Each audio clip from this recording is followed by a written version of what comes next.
You just tuned in to Up for Discussion.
That's another one on his head is convinced that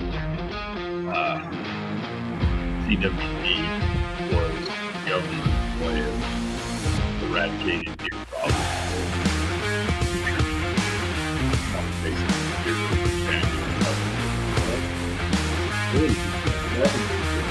Yeah.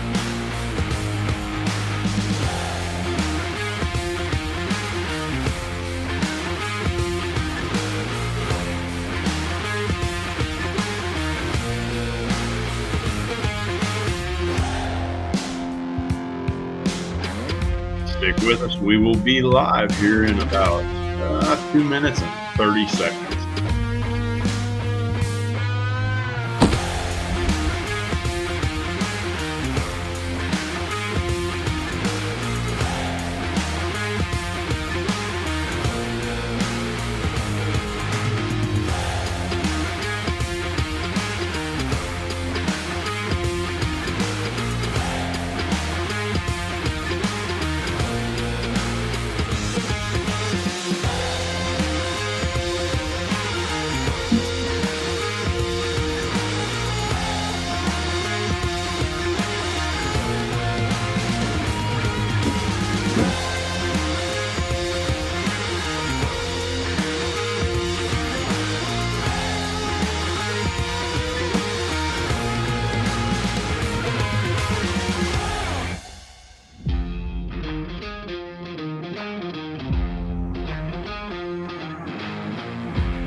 What's that? You're not going to fall in love.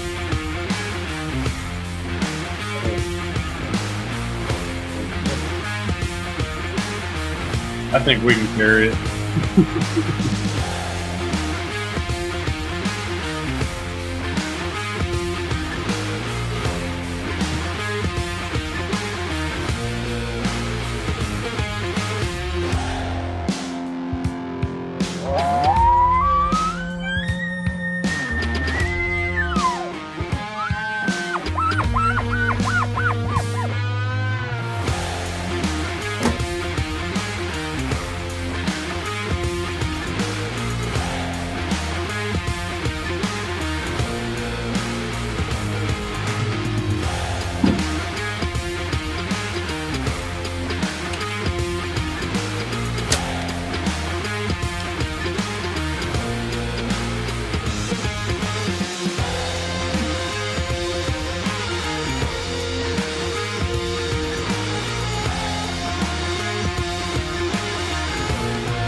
Good.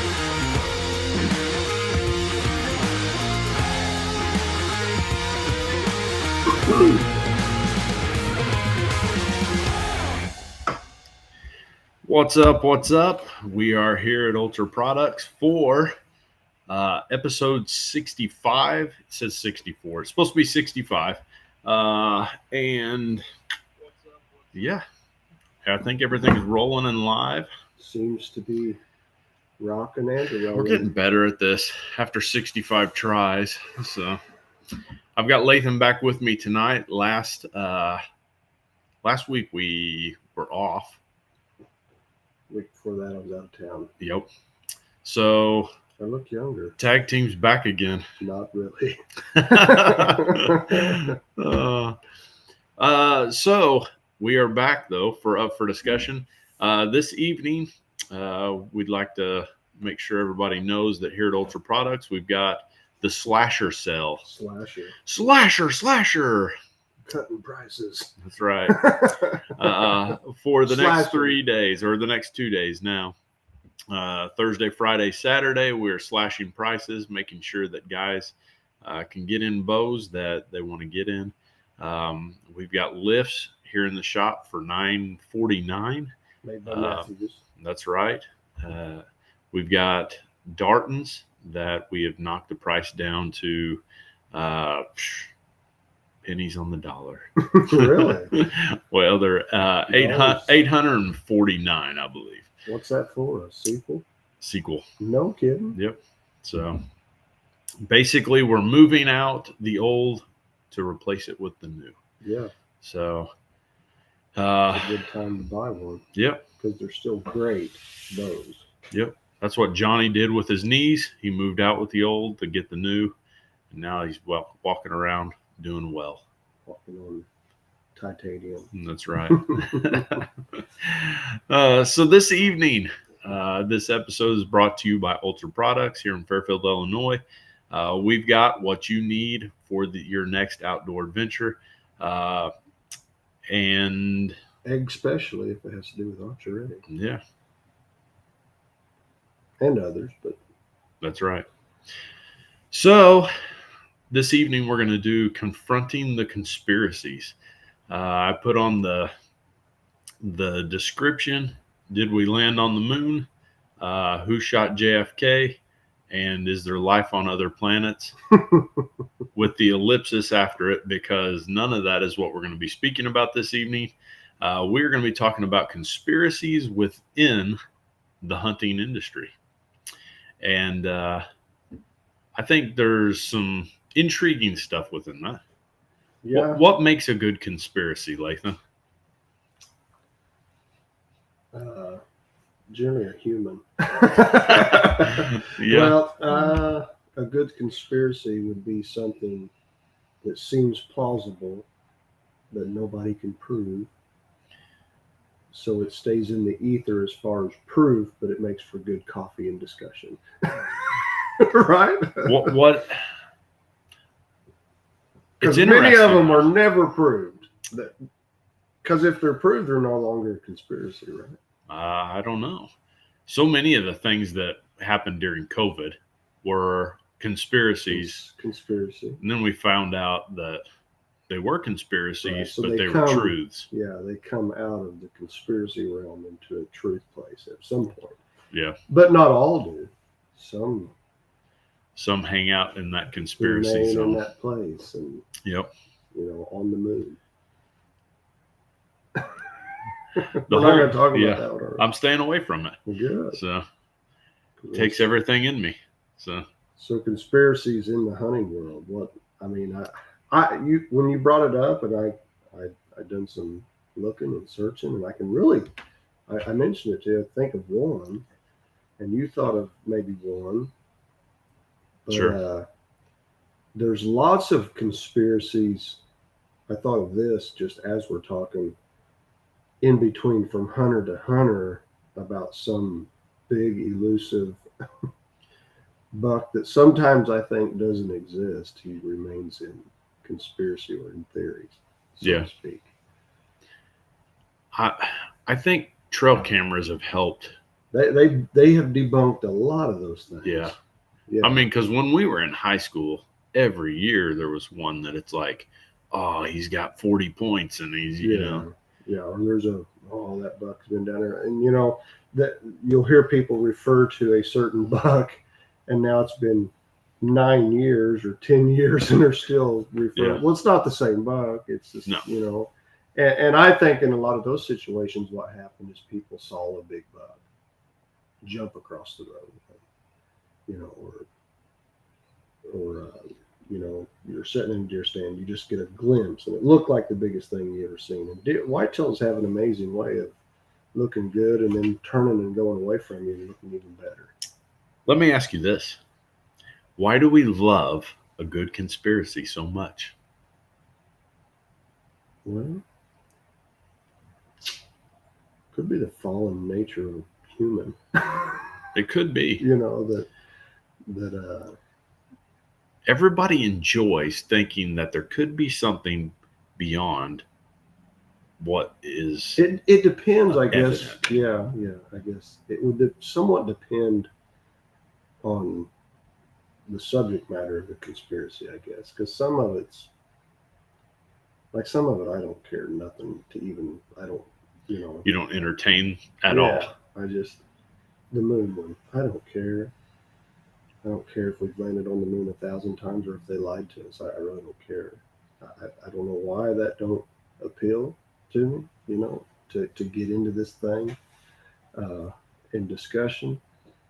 Now, the one in the hunting world, I do find myself, anytime there's an new article on it, on whatever, on the internet that I see, and we bring it up here directly, I find myself intrigued by that one, and it has to do with hunting.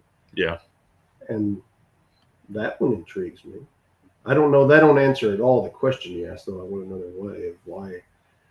And I said maybe the fallen part of man. Maybe some of it's not the fallen part of man, because they're always looking.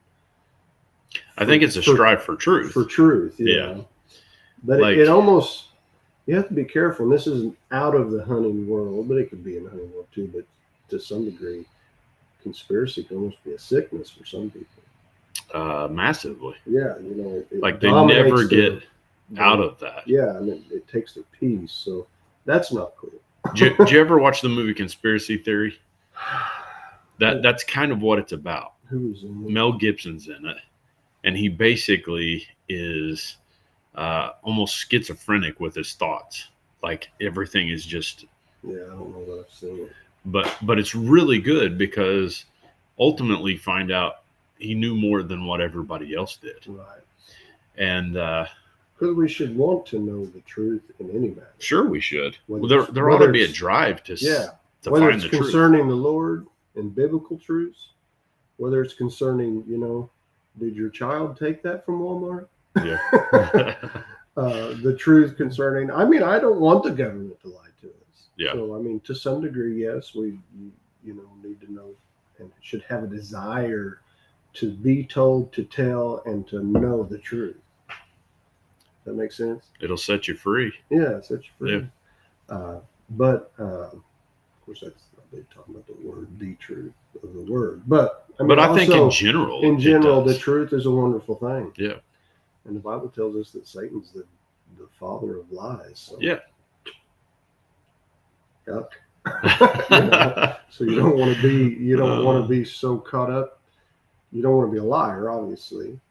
And then you don't want to be so caught up in lies that have been told that they take your peace. Yeah. You know what I mean?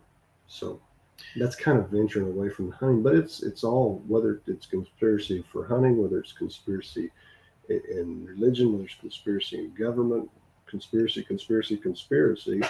There is maybe it's always been this way, but it seems like all the social medias and stuff help feed it. Oh yeah. You know what I'm saying? So it seems like conspiracy and the conspiracy theories are so much more prominent than I remember 20 years ago. Rob says it's just in some people's DNA, he thinks. Yeah, to want to just get into it, I kind of agree. It's like some people are way more susceptible to it. Right. And they definitely jump in there and just roll with it. That's true, Rob. But Rob. Almost put Vought and Rob together. How'd you do that? I was reading his name there, Rob Vought, and I almost said Rock. Oh, Because that was his rocker name when he was in the band. that's right. But Love you, Rob. I think it's interesting. A conspiracy cannot exist without a conspirator, someone who is trying to conspire either against a group of people or a person. Yeah. What's the definition of conspiracy? Like Webster's. Let me look it up. Talk. Do you feel like you've ever had conspirators towards you? Oh, yeah. Yeah. Like, yeah, for sure. Like in hunting, like for sure. Yeah, that's what as long as we've been hunting together, I know that people have come up with stories over the years that they're like, that Lathan, he's a poacher. Yeah. That's such and such deer. Yeah. Such and such deer. I know he poached that. And I've had guys tell me that. And I was like, well, that's not possible because I was with him when he killed it. Yeah. And I've got the footage if you'd like to watch it. Like, it always intrigues me that conspirators. Synonyms for conspiracies are mafia, syndicate, gangs, and network. Oh, that's conspiracy.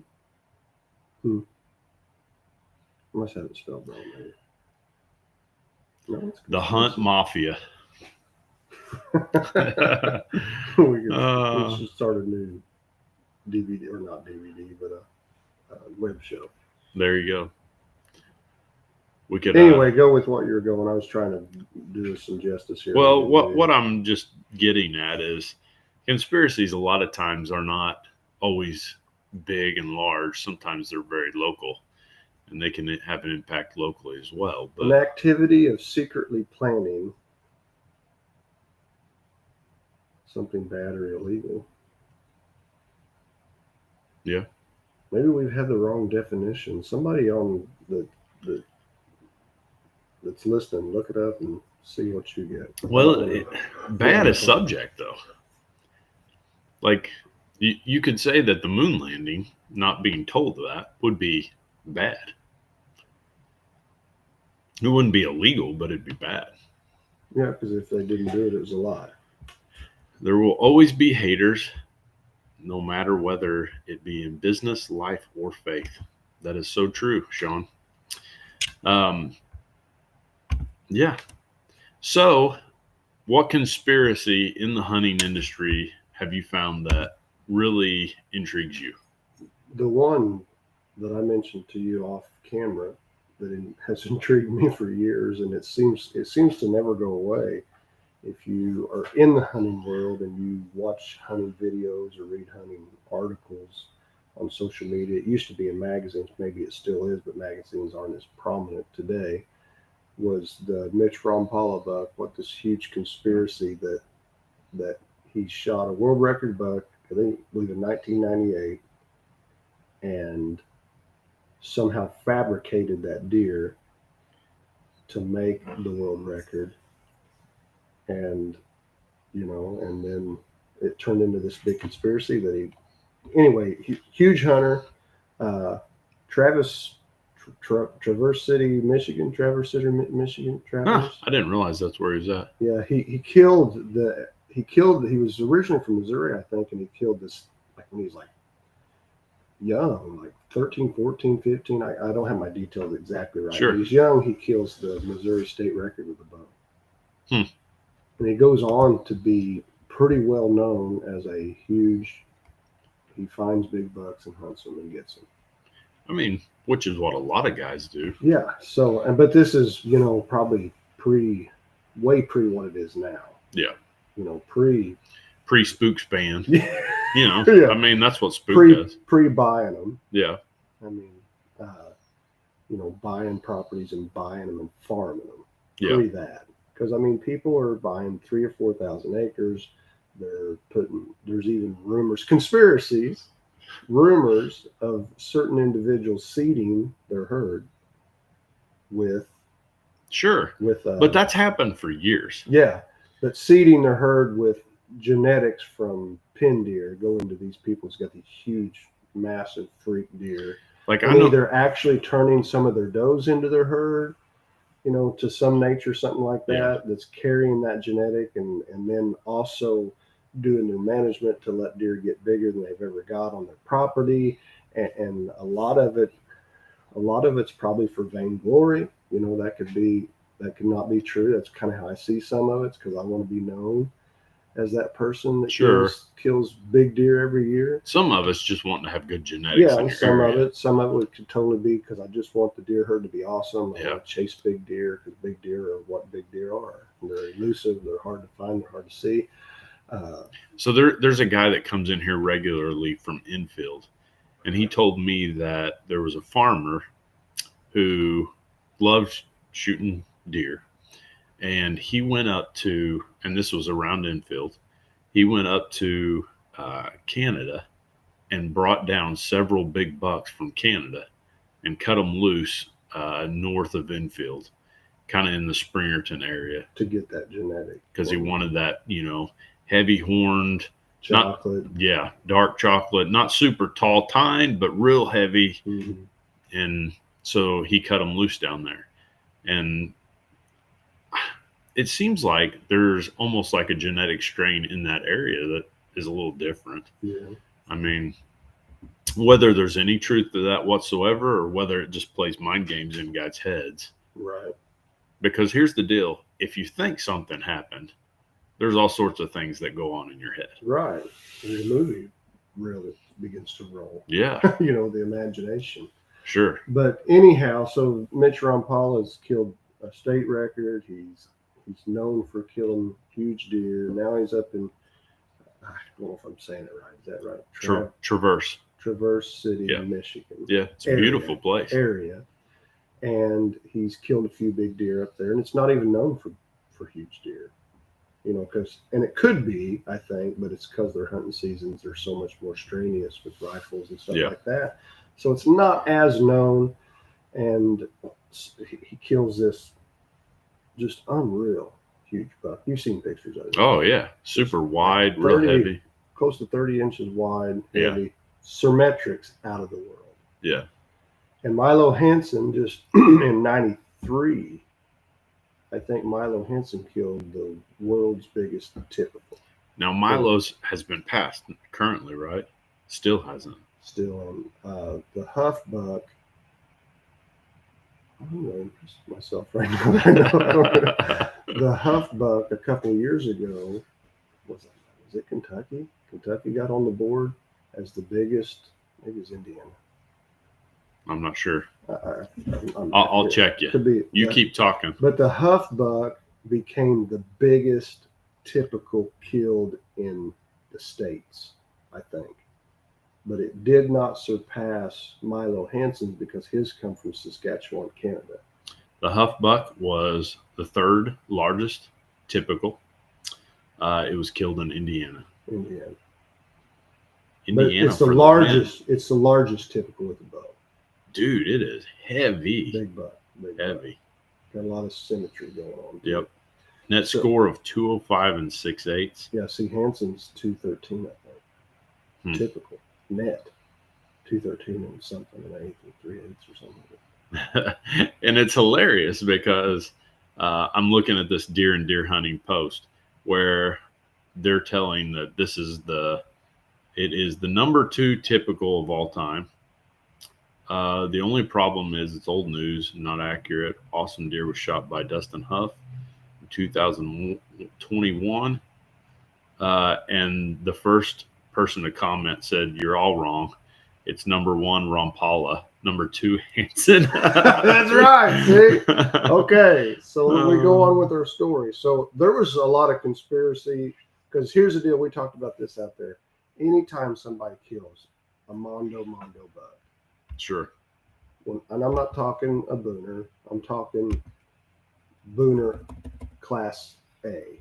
You know what I mean? Like those ones that go into the 200s and the 199s and even go on up in, to starting to gross in the 220s. There's deer out there that did it that netted way lower than that. Yeah. And didn't bump anybody off. There's deer. There's several from Illinois. There's the General from Illinois. I think he was either roadkill or sheds. He eclipses all of them, but he nets lower. Huh. His growth score is big, like one of the biggest bucks of all time. But anyhow, I'm venturing. But so the huff buck, there was conspiracy around that, but he covered his bases. Where he realized when he shot it, he's like, I have shot something serious. And I think he contacted game wardens and had them on site and all kinds of stuff, or something like that. But so that people couldn't lie about him. Yeah. And it blow up. So anyway, I'm trying to pull up the Rampala buck. Rampala kills this deer, takes his pictures with it, and people start, immediately conspiracy start, basically. Conspiracy theories. And they're starting to say all kinds of stuff that, like, they see how its ear is tipped down there. Sure. Yeah, I'm going to look with you guys on my phone. I can't do it that way. I lost it. It was on there, but it's not. But they feel like maybe he fabricated, made the horns, and then got a big deer, and like nested those horns. Because they said there's kind of some blood. It looked like there's almost like some blood on the ear. That one ear was tipped down funny or something like that, and they didn't think the burrs or the pinnacles or whatever you want to call them, the bases, came out of the head right. Yeah. Stuff like that. But I'm pretty sure, I've read all this, I'm pretty sure there was a game warden that looked at it. They say there was an official Boone and Crockett scorer that looked at it and scored it officially and said that is a legit set of antlers. But the problem with the whole story was that Mitch would not let them confirm it. He wouldn't. He didn't. Correct. It started blowing up and getting crazy. I remember in '98 I had the North American Whitetail magazine that was telling the stories about it. Yeah. It started getting crazy, and they said he's naturally, before, I don't even know if he's still living, I'm still reading APD, but they said he was already before that kind of a secretive guy. And when it started getting all this, he's like, people showing up his house, all this publicity, he was like, I don't need none of it. Forget it. He wouldn't put it in the books. Yeah. So he's got a legitimate world record. He said potentially. Well, it's no doubt the way it scored it. Yeah. Well, I'm saying if he would have allowed it, but it don't officially become a world record if you don't put it on the books. Yeah. And he has to sign off to say put it on the books. Well, there's so much conspiracy around it. I think they want to X-ray it and stuff. He's like, no, I'm done. I don't need it. I don't need it. I know what I did. I killed a world record. I don't need your book, and all that stuff is kind of how the story went down. Let me ask you this. Can you relate to him? I can. I know you can. Because I know how you're geared. Yeah. Like, I mean, I'm not secretive, though. No, you're not secretive, but you're not geared to, like this deer here, right, that everybody can see behind me. How did this deer sit for a long time? It was just a rack in your house. The one that's up on the back wall. Yeah. It was just a rack in your house. Yeah, Doug insisted that I had that one mounted. Well, the 169 that's back there, right, just sat for ages in your house, just as and it wasn't even like it was Euroed nice. It was like still had the skull cap. Yeah, it was had the tag hanging on. Yeah, and remember when Matt Griswold freaked out? We used it in the Team Harvest Pop. I drove a nail through the skull cap of it. And he was like, "Whoa, wait!" He's like, dude, what if you would have split that thing in half? I was like, I don't want to destroy them. Don't misunderstand me, I guess. But the way you look at it is similar to the way that he I could have seen myself, if the pressure was on and everyone's calling you a liar, sure, and all that stuff. I could have seen myself being like, forget it. had it mounted, and it was hung in his house for years. Now, supposedly, to add to the story, supposedly it burnt up in a house fire. Ooh, Or that garage, makes it shady. or a garage fire or something. No, years later. Like, not like the next day. It was like years later it burns up or something in a garage or house or wherever. So when he Man, dies, there will never be anyone to verify. But that's a conspiracy in and of itself, because I don't know if that's 100% true. So at this point, there's nobody, somehow, this is what's crazy, somehow nobody for sure knows except for Mitch, Ron Paul. And Jesus. Yeah. So listen, so after he kills that buck, in the next several years, he kills some awesome Traverse City, Michigan wide, same type of genetics bucks. You can find them. Huh. He posts pictures of them, or somebody posts pictures of him that he took in with these deer he killed years, like in the following years. And all the skeptics, and all the people are like, or all the believers and people's like, I knew he was legit. Look, there's this strain or this genetic there of these bucks, and he's killing deer that look like them.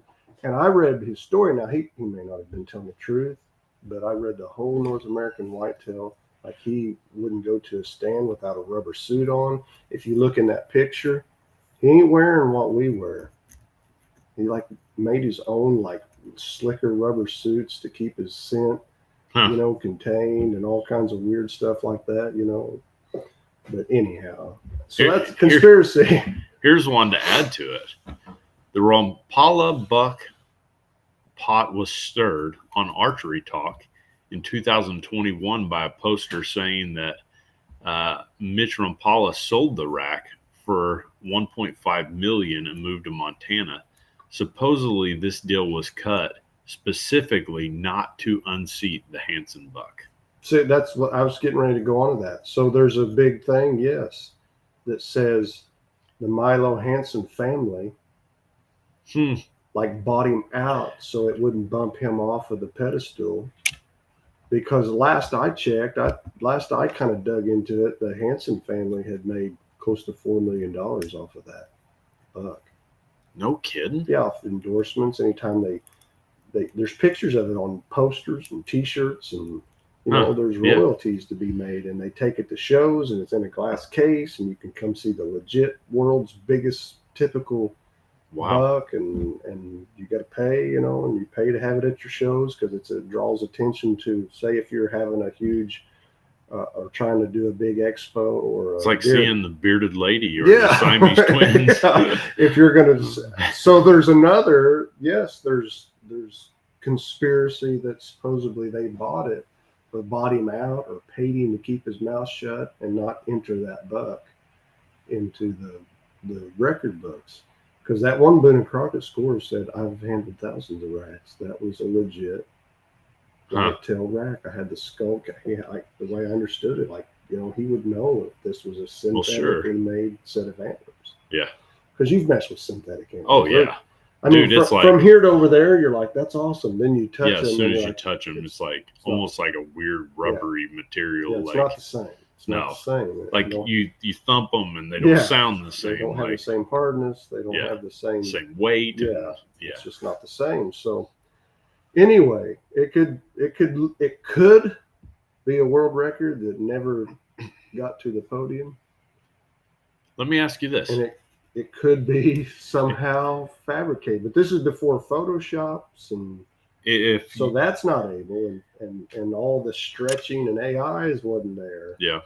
I mean, it had to, if it was something that was pulled off, it had to be something physically made. And got it past all these people, game wardens and official Boone and Crockett scorers. And so it's just like either he did it so well that it fooled them, or they were all in on it. So you tend to believe him. Man, I'm torn, because if you put that, do you still have the picture? Yeah, I can pull it back in. It's almost, I get torn sometimes because it's almost frightening, the symmetry in that rack. And if you put it up there, and our viewers, I know they're looking at it on a different screen, but maybe they could zoom up on their screen. I don't know how that all works, but the symmetry And when I say symmetry, that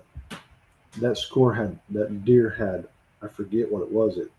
Its official score. It bumped off the Henson buck and had just almost no side to side deductions. Yeah. Just unreal. But anyway.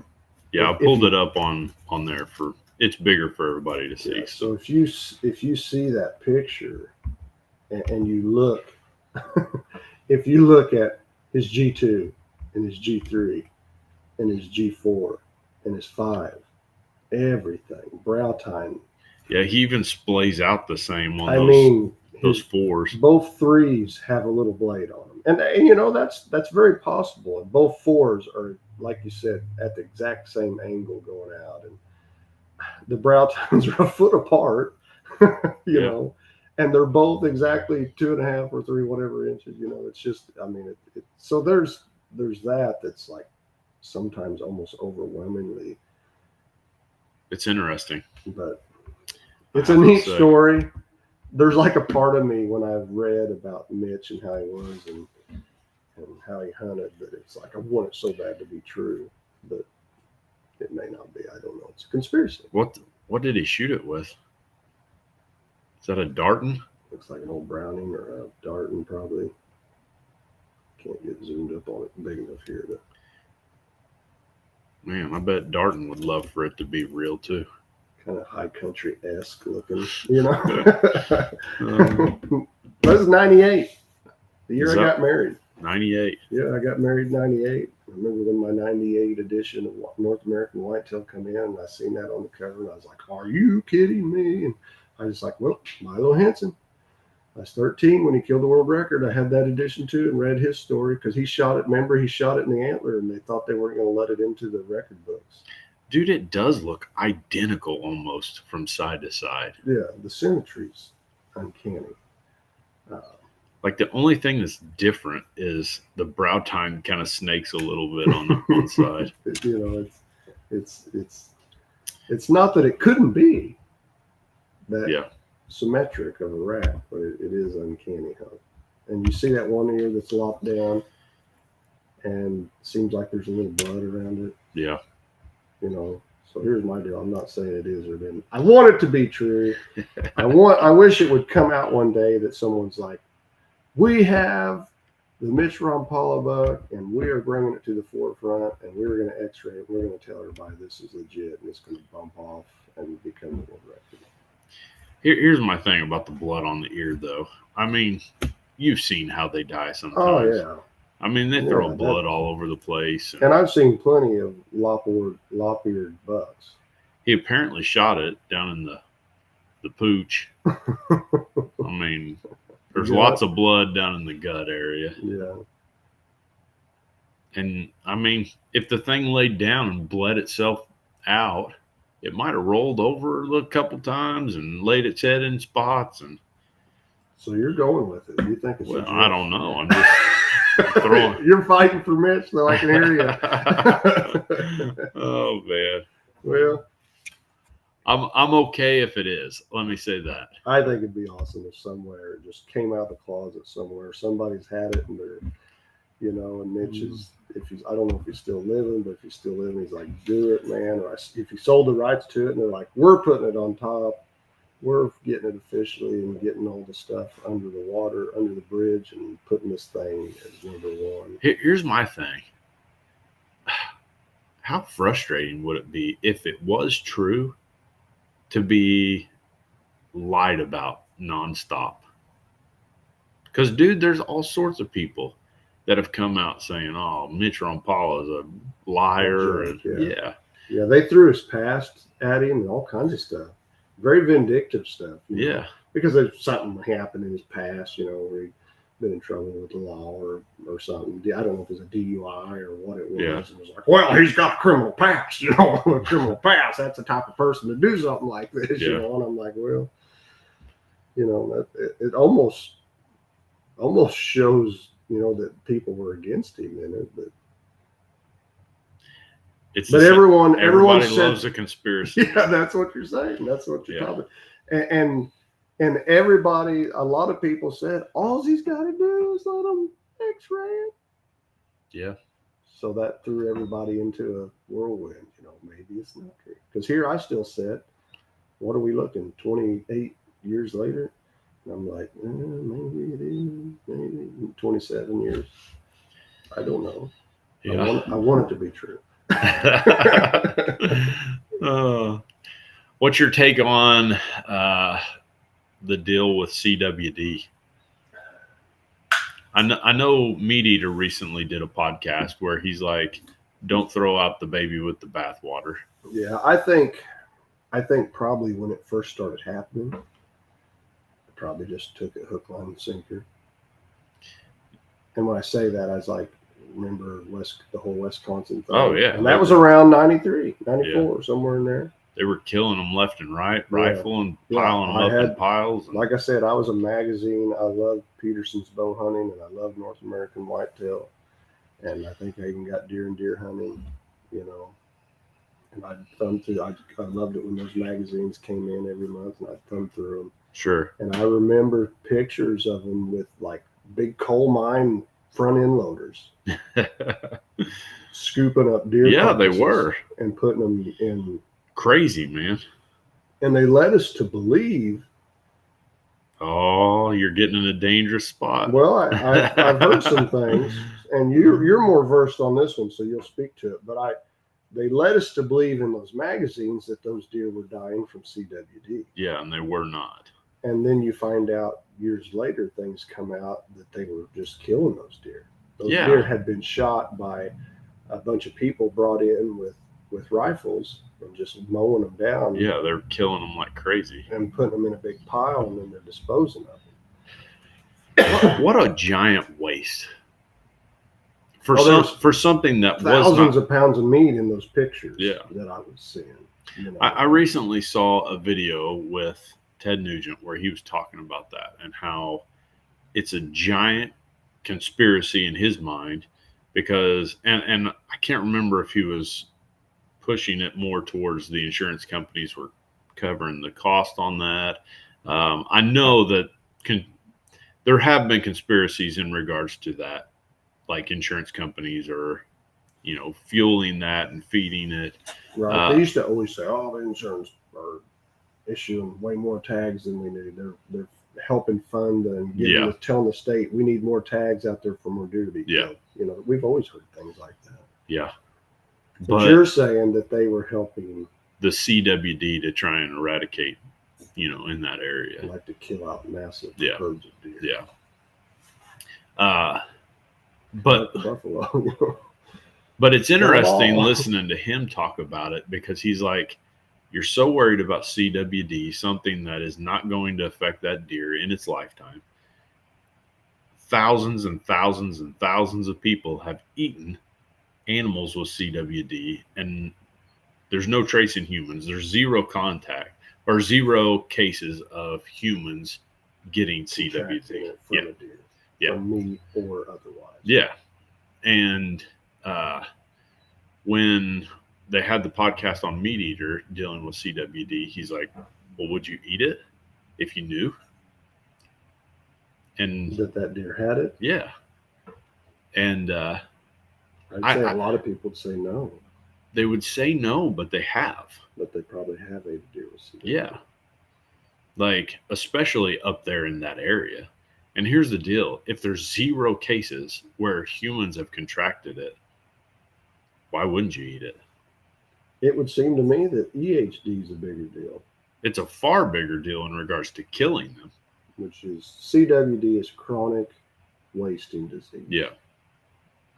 Maybe they named it that because they're like, we're going to chronically waste them all. That's right. We're going to take them out. And we're going to put disease on the end of it and make the people feel like we're helping them. Yeah. We're getting rid of the diseased herd. When actually we're just... And I remember in those pictures looked like a big pile of healthy deer laying dead. Yeah. That was the 90s, late 90s, when up around Wisconsin, they just like massacred their whole herd out. That's what they were doing.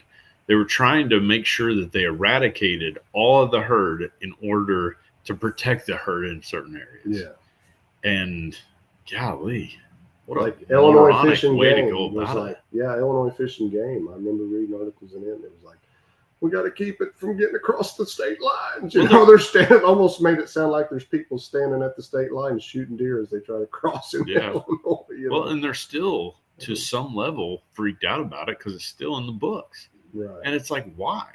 There's still tons of things we have to do as hunters in certain animals, elk, deer type animals that they want us to do to check for it and stuff. Yeah. You know, with elk, you're sending in samples. And when that guy killed the moose cow and we helped him pack that moose out in Colorado, and then it's like, I got to send the skull in for us. Like it was a CWD type thing. Now, all that being said, explain to me why. Because if that animal's life cycle is nearly what the CWD would eventually affect it at, like if that thing's not going to die from CWD until it's 6 years old, and its life cycle is basically 6, why are we worried about it? Right, because most deer, it doesn't affect humans, and it doesn't affect the animal until late in its life, and it can't be eradicated because it comes from the dirt. Right. Why are we worried about it? I'm still trying to figure it out. So it's a conspiracy. Well, I lean, the more I learn about it, I don't know, I never think about it too much as a conspiracy, but I guess it is, in the sense I do join the group as far as saying, like, if that's the case, the more I learn about it, like you said, 6 or 7 years. Yeah. It's not even going to affect them for 6 or 7 years. And one thing I read is like someone's even beyond that. Yeah. He's not going to live long enough for it to ever hurt him or affect him. Cut out those loins and make me a sandwich. Yeah. So it's at the same time, I'm like, then why would we kill thousands of deer and potentially put the herd where they can't rebound back for 30, 40 years? I mean, here's the deal. You've got coons running everywhere that carry, rabid, and they carry trichinosis. Yeah. Nobody's worried about eradicating coons. No, and they should be. They should need to be thinned. Yeah.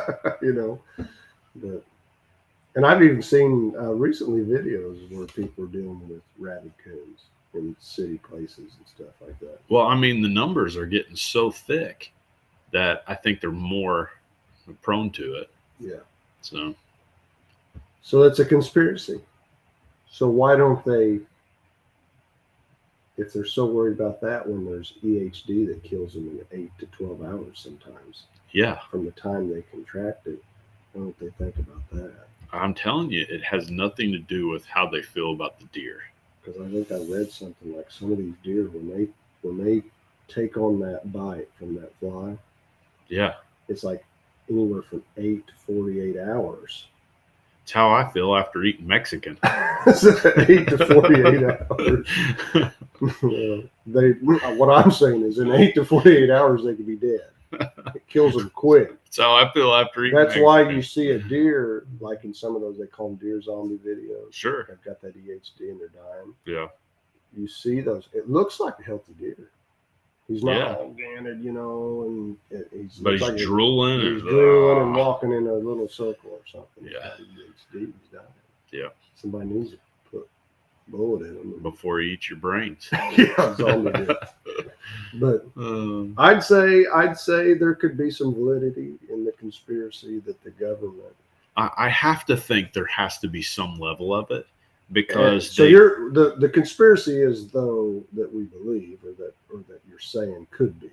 It has to be that there's lobbyists pushing for it, working with insurance and government. Absolutely. Yeah. Because if that weren't the case, conspiracy to me.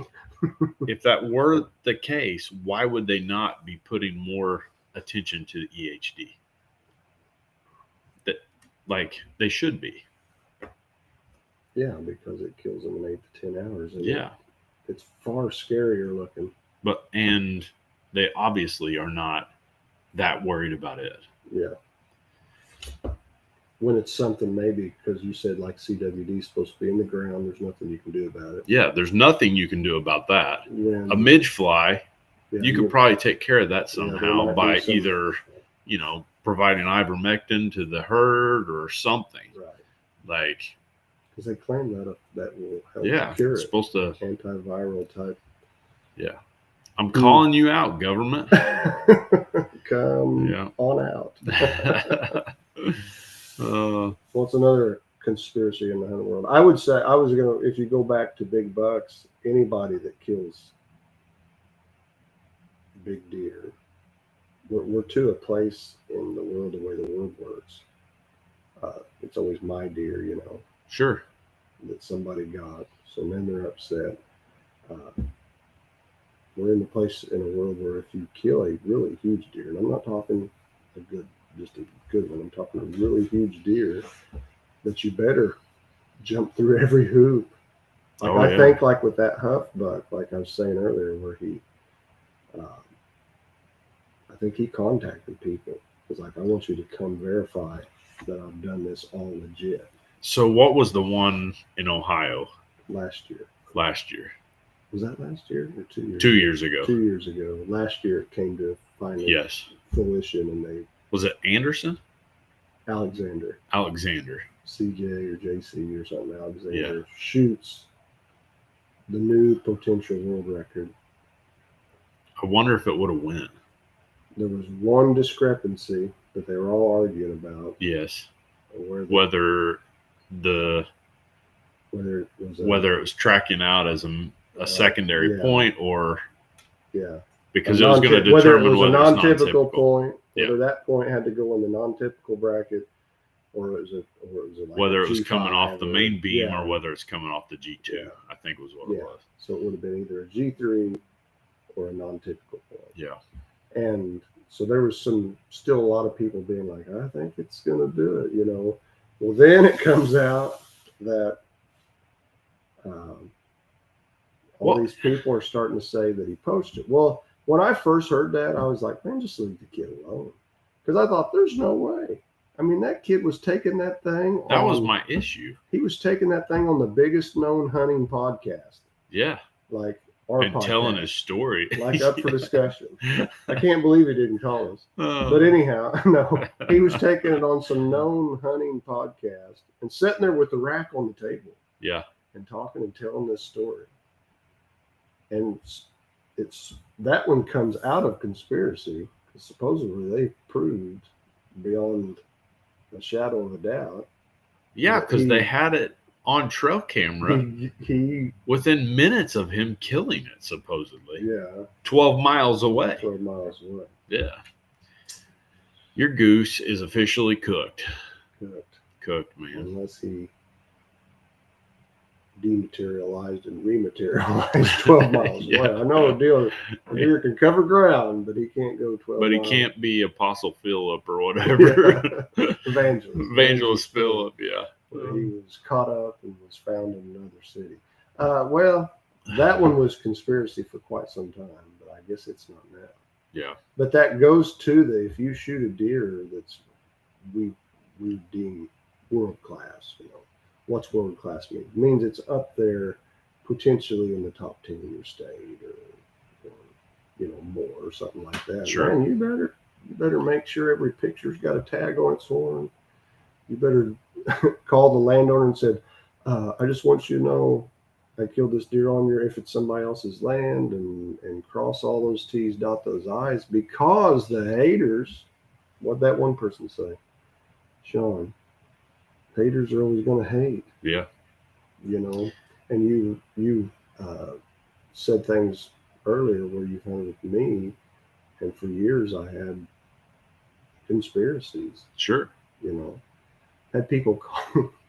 I could start telling stories. I don't need to go down that road. But I had people say lots of things because I hit a stride for several years. And it wasn't huge deer. No, you weren't killing enormous deer. No, I just solid deer. I started in the 6th grade and killed my first deer with the bow in the 6th grade. And my 2nd year, I had buck fever, whether it had horns or not, so bad I couldn't hit nothing. I just pulled it back and let it go. Yeah.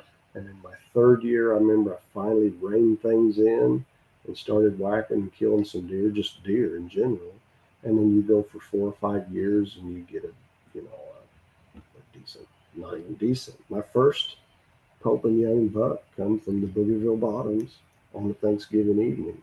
Yeah. And then after that, I kill a decent one here and decent one there. And then we started Team Harvest. Yeah. And that throws eyes on you. You're making DVDs. Yeah, but and I killed several. Everything we were killing. I was killing them on videos. I killed that 160-some-inch buck. That was a year or two before. It was before Team Harvest. But that one. This deer, you killed him.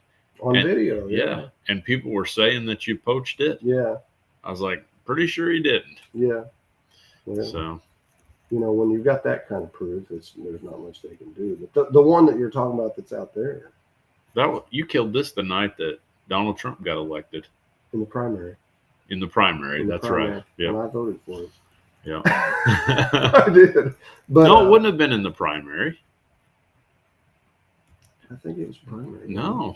It was the main election because it was November 4th or something, right before my birthday. Yeah, because we got down to go vote. Yeah. I thought it was primary. Well, primaries always happen. That's true. It was November. Yeah. Yeah. Killed that deer and voted Trump into office.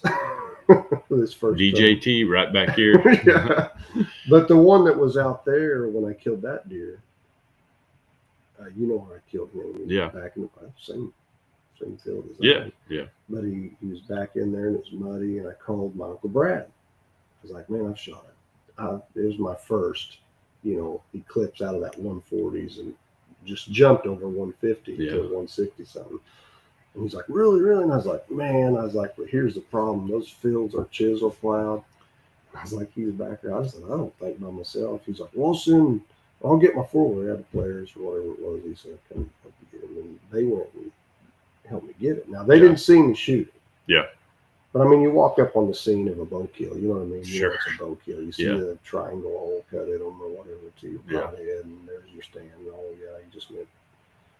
So, anyhow, he was in the coffee shop, and several of these guys that conspiracized, is that a word, against me? Conspirators. Yeah.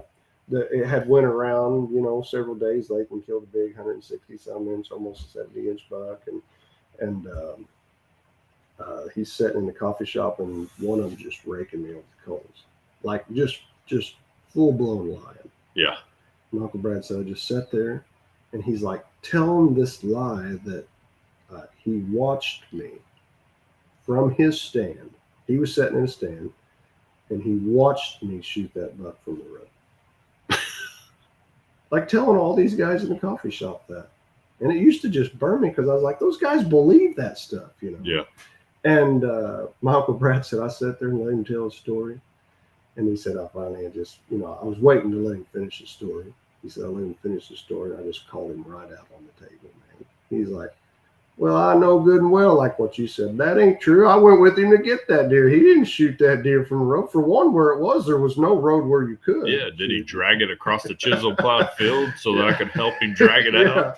He said, no. He said, I looked at the deer. The deer shot with a bow. It's obvious he's got a bloody arrow. He stands right here, and we're all, looking at it and taking pictures because it was such a good buck. And he said, that guy's like, well, maybe not that one, but I've seen him do it before. You know how they do it. And I was like, well, whatever. I finally just let it begin to roll off my back and not bother me so much more. And, time proves itself out. Sure. Well, I killed a big buck, and the last one you killed that was a Primo Giant was your 206. Right. Yeah. And I've had some close calls. Yeah. I killed some nice ones, 130s. And, let me ask you this. Do you have any desire? Someone posted the other day, and I thought it was pretty cool whenever he posted it. He posted a picture from the Boone and Crockett Club. He had a certificate come in announcing that he had one accepted into the Boone and Crockett Club. Right. Do you have any interest in that? I never have. Yeah. I I do have to say it was pretty cool. The certificate. I've got two, right? I've got two that would go. Yeah, you do. There's the one out there, the 160 that's shy. Yeah, it's shy. This one and the Mondo out there. Yeah. But their certificates are cool, man. Are they? Yeah, they're all gold leaf looking. Okay. Yeah. Like when I saw it, I was like, Gold's that out there now. is pretty cool. It's way up. It's way up. Send me that gold certificate so I could melt it and sell the gold. I've just never. I don't know. I don't know if it's a mechanism to stay humble, maybe. Yeah. Does that make sense? I think you need mechanisms to stay humble. You know, because I'm like, not you specifically, well, just in general. Is that a conspiracy around the shop that I don't know? But, you know, I don't know. I don't know. I don't really even care if they ever get into it, I guess. Yeah. And you know what's crazy? This could upset people. You know, all those racks, because I've killed like 20-some poking young deer or something like that. Yeah. So they're just all laying outside. Squirrels are eating them. Huh. You know, That would upset some people. You know, just a bunch of nice ones, you know. And yeah. I don't know. My priorities have switched maybe a little bit. Did you see the conversation that T-Bone and Waddell had recently? Where they were talking about all their racks and all of their mounts. And they're like, this is a headache for whoever has to deal with it after we die. Yeah, so see, if I put mine outside and the squirrels eat them, they get some calcium, some minerals. It's going back to the earth. It's going back into the system. And if the Lord tarries, one day and my kids can be like, oh, yeah, my dad used to have a lot of racks, but let squirrels eat them. I don't know if the squirrels are eating all of them. I've got them covered up. You know, we moved and our houses, we downsized everything. Yeah, you went micro. I don't have an outbuilding at the moment, so I was just like, I just put them on a pallet and throw the tarp on them. I did look one day and I was like, that squirrel's been getting under the tarp on that one, you know, and getting his minerals, but I don't know. It's just, there's one or two in there that look good on the wall. Yeah. You know, probably, if they're not damaged, maybe get them out and think about having them done, but you know, who cares? You ought to bring them to the shop at least. I never even thought of that. Yeah. We got in my lightning fast mind, that one went over my head. I've got wall space everywhere I can put them up. I want to drag them out and see which ones are still in good shape. Yeah. Remember the sick EHD 8-pointer I killed? Oh, dude, that's a good awesome. buck. Yeah, it's a good buck. Yeah. You know, you guys make fun of me for years after killing that. sickies. You know, I was like, killed that buck off the ground on my knees. Yeah, I thought it was awesome. Film, you know, I didn't know. I mean, he was up eating. He made it through it and was living. I don't know. But there's a couple in there that would make. He tasted great too, right? I don't think we did. You remember what he looked like? Oh, he yeah, like I do. 60 pounds probably underweight. Yeah. I remember he's walking right at me on the ground because I shot him like at 40 yards off the ground. I remember when he turned a little bit broadside. Corey Musgrave was for me. I remember thinking, I got my bow back, shooting a Bowtech Guardian, had leaves, had tree limbs stuck in my bow for camouflage. And I remember thinking, something looks funny about him, and sent it. You know, I was like, I wasn't letting him go just because he lost a little weight. I mean, he was on Ozempic before Ozempic was cool. Boy, he was. Yeah. But anyway, we ventured. But I don't know. I do. I know I heard Michael Waddell recently in the last years say something like, "I'm over it." Yeah.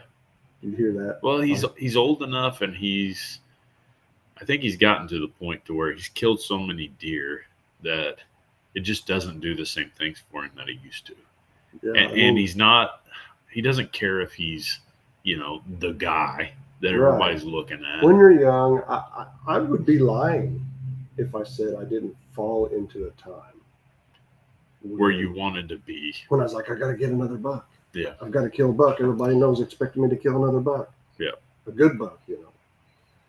And I had a couple of rough seasons right before Team Harvest when I, you know, had started killing some nice deer, and people's like, "Oh, Nathan, not another nice one, huh?" You know, got to maintain the poacher. No, not that.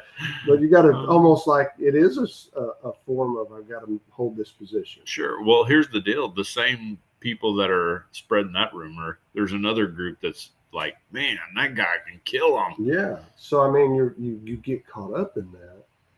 And I had an awful season as far as, I mean, I hate it now, but it's just the truth. Sure. I wounded 4 good deer, like 145 pluses, Yeah. all 4 of them. And I mean that either the third one or so I came in, just looked my heart out looking for him. And I came in and fell across the bed, and I was like to the point of tears. Yeah. It's probably the third or fourth one I've lost, and I was like, I fell backwards across the bed, and Kristen walked in, and she's like, "Are you even enjoying this?" And I laid there as she walked out of the room, like just distraught. And we should be a little upset if we lose one. Yeah. But this was not the right upset. I was upset because I was like, another chance, another good buck, and I just the shots weren't landing right, and it's like if it could go wrong, it did. I shot a huge buck in the hip, decoyed him in, and it's like he was out there about not far, 30 yards, and it was like just one of those things. Right as you let it go, he'd stopped. So I settled, and he started taking off, and your brain and your fingers already committed. Yeah. My brain's like, don't shoot, wait, and I sent it, and I just watched it sit out there and hit him in the hip. It's just stuff like that happening. Shot one of them perfect. My Uncle Brad watched it. He's like, why can't we find that deer? And we jumped it, and it was a hole right behind the shoulder. Weird things happen sometimes, and we could not track that deer down and find him. And I looked for 2 days after that, and I was upset. This is totally off the subject, but I was upset for the wrong reason. Yeah. I was like, if I would have got that one, then everyone would have been like, he got another one, And I made an adjustment that day. Laid on the bed after she called me. She's always been my voice of reason, We need those. And she's like, you need to calm down. I don't know. Are you even enjoying? I thought you liked hunting, and this doesn't look like something you're liking. That you're liking. You're doing it for other people's heads. Yeah. I think it was Lester Summerall said, if you're storing your happiness in other people's heads, you'll never be happy. It's interesting. I think that was Lester that said that. Brother Lester. He's in the great cloud of witnesses. But I made that adjustment. I was like, you know what? I'm just going to enjoy myself. And I still, am upset if I miss one. I'm upset if I lose one. But I'm telling you, last year, I don't know how many deer that was knocking in the 140s and I'm not bragging, but it was easy to be like, I don't want to shoot that deer. Yeah. And I went from having a major want to shoot those to I don't even really care if I shoot that deer. And I'm like, I'm going to shoot it if it hits a certain point. If I see some big gnarly 5-year-old that, has got Coke can for horns, and he don't have to score 200, but he's just a freakazoid old and big. And I just didn't see that last year so much. I did see a couple of them, don't get me wrong, but and then this year I've got that recurve, and I feel like a kid again. So I don't know, finding my way. I'm not saying I won't shoot a compound ever again. I'm not saying I won't shoot a compound this year. Yeah. I'm not dedicating myself to that. But I don't know. I feel like a kid because every deer that comes by is like, oh, I'd like to shoot that deer, and it's back to that day when it's like if it had brown on it, you wanted to shoot it as a deer. Yeah. So I'm back there, and I could have shot at some, and I just haven't because I still restrain myself. I want to shoot it when I can have the time to deal with it if it's a doe and all that stuff and get it taken care of correctly. But anyway, fall back in love with it, I guess, to some degree. Not that I ever fell out. I think there's been times where I have. I think there's parts of hunting that has, if you don't watch it, it drives you out of it. Yeah. Because I grew up loving watching hunting videos, and now I almost sit and watch them, and I feel like, I don't know, something's different. Yeah, we watched several today, and there were some that intrigued me, and others that I was like, yeah, okay, it's just like every other. It's just monotonous, or and I don't know. They're used to hunting videos or like informational. Yeah. Like almost every video came out from Dan, Roger, Bob Folkrod, Chuck Adams, all them guys. Information. Do you think we've exceeded the ability to learn any more on deer? I don't know, because now it's like, all right, got a picture. Got to go. Yeah. It's not hunting bitter cold bucks. It's not November madness and nowhere to be in the rut. It's not how to set up on acorns and how to. Those used to all be. That was videos that I watched. Sure. You know, and corn crazed whitetails, and the whole thing would be informational on, you know, when to, when not to be around cornfields or standing corns, and when to leave it, and when, you know, times, and what these guys had learned through their years, and, you know, how to make scrape lines, hunt scrape lines, and when to get away from them and go to the funnels. And you don't hear that talk no more. No, you don't. No, it's like, oh, showed up 3 times last night. Yeah. So I need to be at X because he's at B at 3. Yeah. I don't know. It don't speak to me the same. That's why elk hunting's like this new purity thing. You go elk hunting, it's like, let's walk 12 miles that way. Who cares? Let's, you know, can't bump my deer. Can't spook my deer. Coon hunters were there last night. Probably never see him again. You know, that attitude that hunters get. Sure. And I'm like, just flush that stuff down the stool and let's go hunting again. Yeah. You know, let's find out the place we like to be because we hunted our way to it. You know, we've really ventured. Are you done? I'm done. That was heart stuff. That was heart stuff with Lathan. It was good. That was heart stuff. I was enjoying that part. No conspiracies there. Oh, man. All right. Episode 65. Confronting the conspiracy. That Lathan doesn't love it as much as he used to. Oh, don't say that, 'cause I do. I was never more happy when 2 really nice young bucks that I almost shot at with my recurve the other night come by. I was happy. Yeah. Very, very lovely. Yeah. So I do love it still. I don't love some of the things it's turned into. Maybe. Rob, thank you. We appreciate you guys that stayed in here through the thick and thin, all 4 of you.